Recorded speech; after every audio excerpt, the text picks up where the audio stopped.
Hey, what's up guys? Welcome to AnTalk, the weekly comic conversation. So today, the first trailer for Logan dropped. And yesterday, the first teaser trailer for Guardians of the Galaxy 2 dropped. So today, I'm going to go over my reactions for those real quick. Starting with Old Man Logan, there's been a lot of buzz around this movie since it was announced and since it was announced to be rated R. Since then, all the news that I've heard, I've been pretty excited about. So I'm pretty excited for this movie, and now we get the trailer. So in the trailer for Logan, or Wolverine 3, as some of you might know it, in the beginning we see Wolverine and he looks a lot older and he looks a lot more beat up. He's got scars all over his body, his hands are all roughed up, and you can tell that his healing factor is definitely slowing down. He's definitely been through a lot. You can tell that they're definitely taking from Old Man Logan here. It's definitely got that futuristic western feeling and setting, just like Old Man Logan. But how it will differ, I'm sure the story will actually be quite a bit different, since the Old Man Logan comic book has a lot of Marvel characters in it that Fox doesn't own, like the Hulk or Red Skull and such.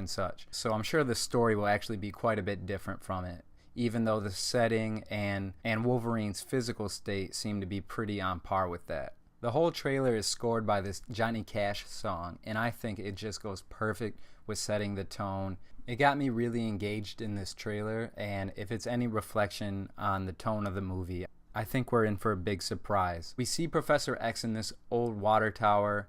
He's laying on some old hospital bed, and the inside of this water tower is very reminiscent of Cerebral. He looks a lot older. He looks pretty out of it and not in the best health, and he's got some scraggly hair going on. I'm really not sure what that's about. Wolverine mentions that the mutants are all gone, and I'm really interested and curious what the circumstances of this are and really what happened in the years and events prior to this film. We get a shot of Wolverine at a funeral. Who knows who that could be? This movie is obviously going to introduce X-23, the young female clone of Wolverine. And we see Boyd Holbrook as Donald Pierce. Donald Pierce is an X-Men villain from the comics. He's a human but cyborg with abilities, but he hates mutants, and I believe he's leading the Reavers in this movie. Finally, looks like we're going to get a good, hopefully great Wolverine movie, and this will be the perfect send-off to Hugh Jackman as that character. I'm very excited that it's rated R. I'm excited to finally see the true viciousness and brutality of Wolverine going all out. It's going to be exciting. There's going to be a lot of blood, a lot of limbs lost.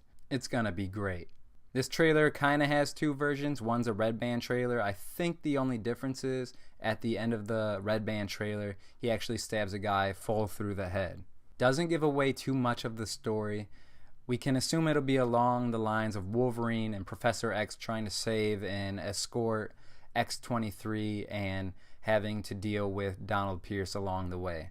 I've always been a big fan of the X-Men and of Wolverine. It's crazy to think that Hugh Jackman has been Wolverine for so long. I think him and Patrick Stewart are going to kill it in this movie as actors and as their characters. So will this be their last outing as Wolverine and Professor X? I kind of hope not, but I can definitely see why that could be. It's been almost 20 years since these guys started playing these characters. I'm really excited for this movie. It comes out in March 2017. I'll definitely be doing a review on it, so I know it's a long way away, but check that out when it drops. Can't wait for this, but let's get into the Guardians of the Galaxy trailer that dropped yesterday. Well, it's not really a trailer, it's just a teaser, and it really was just that. It gives away nothing about the story or plot, but gives us just enough to ease our addiction. It really doesn't show us much at all. You get to see the original team is back in the movie, along with Yondu and Nebula, Yondu of which is actually going to be an official member of the Guardians this time around. This teaser plays a lot of homage to the very first trailer of the first movie, which I thought was a great move. It brought back a lot of the feelings of excitement and anticipation the first movie had. It showed us everything we love is back, plus more, without giving anything away. There's no Kurt Russell as Ego the Living Planet in this teaser. I'm sure they're waiting for the official trailer. A couple shots that really caught my eye and that I really enjoyed in this teaser. When Gamora pulls out a sword, something about that just looked really cool. And I love the glimpse we get of Rocket and Yondu walking side by side with a bunch of bodies falling all around them in slow motion. After some cool shots and images, we get a pretty quick yet very hilarious scene between Drax and Star-Lord, where we get some classic Drax humor that we all came to love in the first movie. And it's not till the very, very end of the trailer till we get to see Baby Groot on the back of Rocket Raccoon. This movie looks awesome. Like I said, it hasn't shown us much at all, but I'm really excited for this. The first movie was fantastic. It really blew me away when I seen it, and I know it really impressed a lot of others out there. And this next movie is so highly anticipated. We can't wait to see the trailer, let alone the movie. But this teaser, it'll have to do for now. So that's what I thought about these new trailers for these classic Marvel comic book characters. And how exciting is it that we get to see these characters on the big screen time and time again now. I can't wait till these movies come out. Let me know what movies you can't wait for in the comments below. This is AnTalk, the weekly comic conversation. Thanks for watching. Don't forget to like and subscribe, and take care.